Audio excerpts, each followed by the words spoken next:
Hey guys, Sean here. Welcome to the F1 Word and to the preview for the 2025 Miami Grand Prix, the first of once again 3 races in the United States this year, and it's also the second sprint weekend of the season. Not one of my favourite races of the year, this one, not gonna lie, but it is still a fairly new addition to the calendar, so hopefully it changes my mind at some stage. Ideally this weekend, that would be nice. So a couple of weeks ago, F1 was in Saudi Arabia, where Oscar Piastri took his 3rd win from the opening 5 races of the campaign. No, I won't stop using that stat. But now it is on to the 5.412 kilometre, 3.36 mile, 19 corner Miami International Autodrome for the 6th round of the season and the 4th Miami Grand Prix. Yes, there really have been 3 races here already. This time around, there will be 3 much-needed DRS zones, each with their own detection points to help drivers hopefully get some overtaking done. And they are between turns 9 and 11, down the long back straight between 16 and 17, and down the start-finish straight as well, although the final zone does activate midway around the final corner. As for where we might see the most action across the weekend, well, the first corner is a spot where we could see some overtaking. I'll emphasise the word could again. The run to turn 11 and through turn 12 has thrown up some side-by-side action in the past too. And turn 17 is another place where we've seen cars try and succeed in making a pass. But hopefully we get plenty of action to talk about come the end of the event. As already mentioned, we've only seen 3 events in Miami, and so there's not a lot of history to look back on. But Max Verstappen has the most wins at the track with 2, and as I'm sure you remember, Lando Norris took his first ever career win at the circuit last season for McLaren. And did you know, I bet you did, there has yet to be a repeat pole sitter at this track. Verstappen has 1, but he is joined by Sergio Perez and Charles Leclerc, who both have 1 apiece as well. Wait a second. 3 races, 3 different pole sitters. Wow, that is one heck of a stat, Sean. Especially when you consider that not only is 3 the number of dry tyre compounds available across a race weekend, 3 plus 3 equals 6 as well, and 6 is also the number of dry tyres in the whole Pirelli range. Alright, fine, that's the same maths as the Saudi preview, don't want to overstretch my mind and all that. 3 plus 3 is more than enough, frankly, but it is a different stat and absolutely still counts as another double segue into tyre talk time. The compounds available for this one then are towards the soft end of the range, and so they are the hard C3, the medium C4 and the soft C5, and just like last time out in Jeddah, that is a step softer than last season. Now, the track surface in Miami is very smooth, so abrasion is fairly low. The stress on the tyres is considered moderate both in terms of longitudinal and lateral forces. We can also expect to see a very high level of track evolution across the weekend as the surface rubbers in, so with it being a sprint, that could mix things up between Friday and Saturday running in quali, for example. Just something to bear in mind when the sprint grid is set on Friday afternoon. It could be a different story in Grand Prix qualifying. When it comes to race strategy, last year the one-stopper was very much the way to go, with race winner Lando Norris starting on the mediums before pitting for the hards on lap 29 under the safety car, if you remember, and running them to the end. The one-stop last year was helped by the fact that every compound of tyre showed very little in the way of degradation, thanks in part to a lack of graining. In fact, Sergio Perez ended up being the highest finisher of the few who pitted more than once, as he came home in 5th place, promoted to 4th thanks to Carlos Sainz's penalty. Hopefully, thanks to the softer nomination this year, we'll see more varied strategies on Sunday, although I was hoping for the same in Jeddah a couple of weeks ago, and despite softer tyres than in 2024, almost every driver pitted just the once, so we'll see what happens. The weather will be a factor this weekend, with thermal degradation expected to play a huge part given the temperatures forecast, but there is another variable expected with, as of Wednesday afternoon, rain predicted to fall at some stage on each day of the event.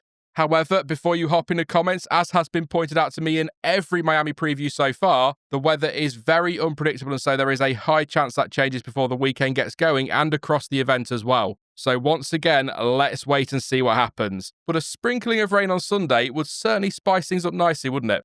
Oh, and on the subject of variables, as we saw last year at this very track, a safety car can seriously very quickly change things on race day, and the full safety car has featured at 2 Miami Grand Prix 2022 and 24, with the virtual safety car also making an appearance in both of those races. Worth noting as well that the 2024 sprint had a safety car too, and with it being a street track as well as rain being a possibility, there's a high chance we'll see one again this time around. And your schedule for this one is, if you are in the UK and Europe, a very late one, and I'm sure that's the case elsewhere too. So FP1 will get the weekend started on Friday at 5:30pm BST, with sprint qualifying kicking off at 9:30pm later that evening. The sprint race gets Saturday's action going at 5pm, with Grand Prix qualifying underway later that evening at 9pm, and it will be lights out for the race on Sunday also at 9pm, and once again that is in UK time. And if you enjoy your support races, F1 Academy and Porsche Carrera Cup North America will be in action in Miami too. Now, before I make my usual round of probably horrendous predictions, let's have a quick run through a couple of news stories and talking points ahead of the weekend in Miami. First up, FIA President Mohammed Ben Sulayem has indicated that the controversial new guidelines introduced this year to govern driver behaviour may be revised. In case you missed it, the FIA updated Appendix B in the International Sporting Code ahead of the 2025 season to introduce set guidelines to help stewards determine penalties for rule breaches and allow for significant sanctions ranging from hefty financial fines to race bans and even to championship points deductions. No swearing, please. Taking to social media on Monday, Ben Sulayem hinted that changes may be made to improve Appendix B following constructive feedback from drivers across the FIA World Championships, although he hasn't clarified whether that means a change in attitude towards its content, so a climb down, and nor has there been any confirmation of a timeline, although PlanetF1.com understands further clarity is expected before the Miami Grand Prix, so another one to keep an eye on. And if there has been any more on this by the time the preview goes out, I'll pop a link in the comments section to an article with more info. Of course, we're all different, and so people from all over the world will have very different attitudes towards swearing, but for me, a softening of this stance is a welcome move, but I'd like to see the whole ridiculous thing thrown out, quite frankly. Let me know what you make of it all in the comments section down below, and that was not the first take of that part, but I've gone with the, let's say, more family-friendly version. And as it is the Miami Grand Prix weekend, we're getting some special one-off liveries from some of the teams. Now, I have to admit, I've only seen 2 of the paint jobs because I had to get this recorded and ran out of time waiting. So some of this is very much a case of insert team name here and enjoy the livery, I'm afraid. However, having teased the colour pink all week on social media, it was far from a huge shock when Racing Bulls revealed a, well, pink livery for the event. I've seen this one and I have to say I really do like it a lot. Never used to be a big fan of a pink livery, but Force India and Racing Point changed that for me. This one, though, has been done very well as well, in my view, and it's clearly going to stand out on track. You are not going to miss it. Sauber have, according to their reveal video, thrown balls of green paint all over their car for Miami, because why not? The team says that the design, developed in partnership with title sponsor Stake, evokes the feeling of freshly applied paint, as if an artist had just completed their masterpiece moments before the car hit the track. Yeah, that is exactly what I thought when I first saw it. And Ferrari, who have been teasing blue and white all week on social media, including some nice new white teamwear, will also have a new look for Miami with a livery that has been designed to celebrate the 1-year anniversary since the arrival of HP as the team's title partner. No, I haven't seen it yet, unfortunately, so I can't really give you an opinion on it. I could fake one if you like, but I'm sure I'll have plenty to say in the qualifying watch-along on Saturday. Again, that is the situation as I sit here and record this, but if there have been any more special livery reveals between me saying this and the start of the video edit, I'll make sure I pop some pictures on screen here somewhere to let you know.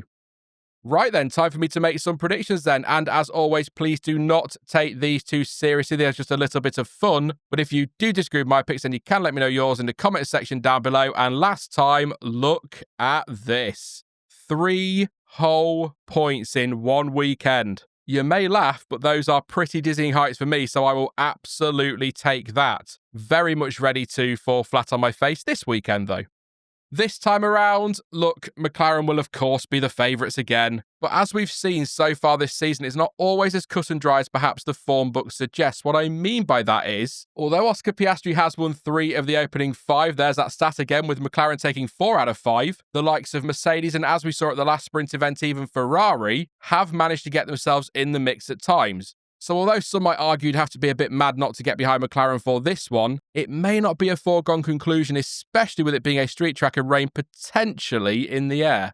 On that basis of needing to perhaps be a bit daft to not back McLaren, I'm not going to back McLaren. Well, I'm not going to go all in on them at least. I know, anything to make things harder for myself. Plus, it'll get a bit dull this season and predictable if I just keep saying McLaren and then rotating which driver I pick each week. But anyway, he has already shown a couple of times this season that he can pull a lap seemingly out of nowhere in quali to snatch pole, So I am going to go with Max Verstappen for Grand Prix pole, and I'm also going to work on the assumption rain does hit at some point on Sunday, which might just give the Dutchman a bit of an edge in the race and say he takes his second victory of the season. Going to be honest, not totally confident on that, but we'll see. Behind him, I'll go with Oscar Piastri for P2 and Lando Norris for P3, with Mercedes as the third best finishing team on Sunday. But don't forget, as we've seen this season a few times now, George Russell might well be in the mix for a podium too. It's actually harder than I thought to work out a definitive pecking order right now because it does seem to change every race weekend. Certainly, the order behind the McLarens at the very least. In terms of the sprint, I will go all in on McLaren for this one so I can hedge my bets a bit and give myself a chance of picking up at least 1 point. So Piastri for sprint pole and the sprint win, with Norris not too far behind in both sessions. And if you do enjoy a few bold picks, how about these ones, which by the way are separate to the main predictions? Fernando Alonso takes his first point or points of the season at some stage in Miami. Haas end up as top of the midfield and both cars make Q3 on Saturday. And here's one for you. Ferrari don't send me into a spiral of despair, which results in me losing even more of the little hair I have left. That may well be the boldest prediction I've ever made. That is it for the Miami Grand Prix preview then, but don't forget you can let me know your thoughts and your predictions ahead of the weekend in the comments section down below. And for the latest news, analysis and reaction from the world of Formula One, head on over to planetf1.com. But as ever, thank you for watching. I've been Sean, this has been the F1 Word, and until next time, goodbye.